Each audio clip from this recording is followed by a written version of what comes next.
Assalamualaikum warahmatullahi wabarakatuh.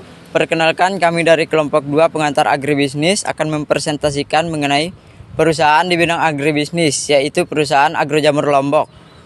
Sebelum itu, izinkan kami memperkenalkan diri. Perkenalkan, nama saya Dafa Diaksa Muntaha sebagai moderator. Perkenalkan, nama saya Hasna Ataya Jopandini sebagai pemateri 1.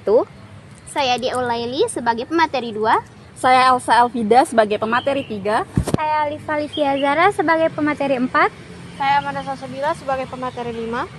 Saya Geda Pramalia sebagai pemateri ke-6. Saya Di Darmawan sebagai pemateri ke-7. Saya Anggita Heriano Nasifa sebagai pemateri ke-8.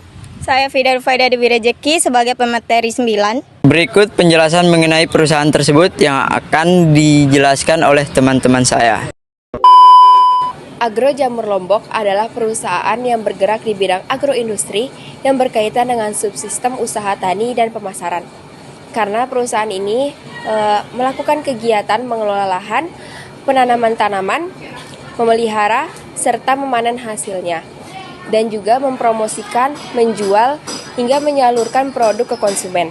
Ini sudah dirintis sejak tahun 2011 sampai sekarang dan sudah mengekspor produk jamur ke seluruh kabupaten di Pulau Lombok hingga luar Pulau Lombok. Sampai sekarang ada 7 karyawan tetap yang membantu dalam produk hingga pemasaran jamur. Pemasaran dilakukan oleh perusahaan awalnya melalui kegiatan yang sederhana seperti menawarkan secara langsung kepada masyarakat. Namun seiring berjalannya waktu, sekarang perusahaan hanya mengandalkan media sosial seperti TikTok, Instagram, dan Facebook. Perusahaan hanya fokus menyediakan bibit dan jamur segar dan tidak memproduksi olahan jamur karena keduanya sudah cukup memenuhi omset. Selain itu, dari produksi hingga pemasaran, perusahaan juga kewalahan karena permintaan yang terlalu tinggi. Modal awal hanya Rp500.000 dan itu pun berasal dari tabungannya dia sendiri. Kemudian pada tahun 2011 dia melakukan riset dan belajar di Malang, Jogja, dan di Cianjur.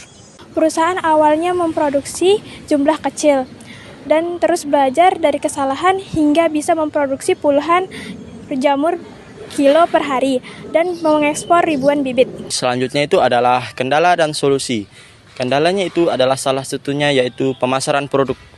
Solusi yang dapat kami berikan ialah melakukan pendekatan dan memperkenalkan produk kepada masyarakat, baik dengan memberikan tester serta mengoptimalkan media sosial. Kendala dan tantangan yaitu menjaga produk tetap optimal. Solusi yang kami berikan yaitu memilih bahan baku yang berkualitas dan menjaga kelembapan serta kebersihan rumah produksi jamur. Kendala yang terakhir yaitu penyimpanan jamur dan solusinya untuk distribusi ke luar pulau.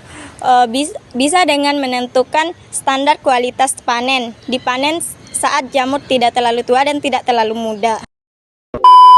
Sekian penjelasan dari kelompok kami. Jika ada yang ingin ditanyakan, silakan tanyakan di kolom komentar. Terima kasih. Wassalamualaikum warahmatullahi wabarakatuh.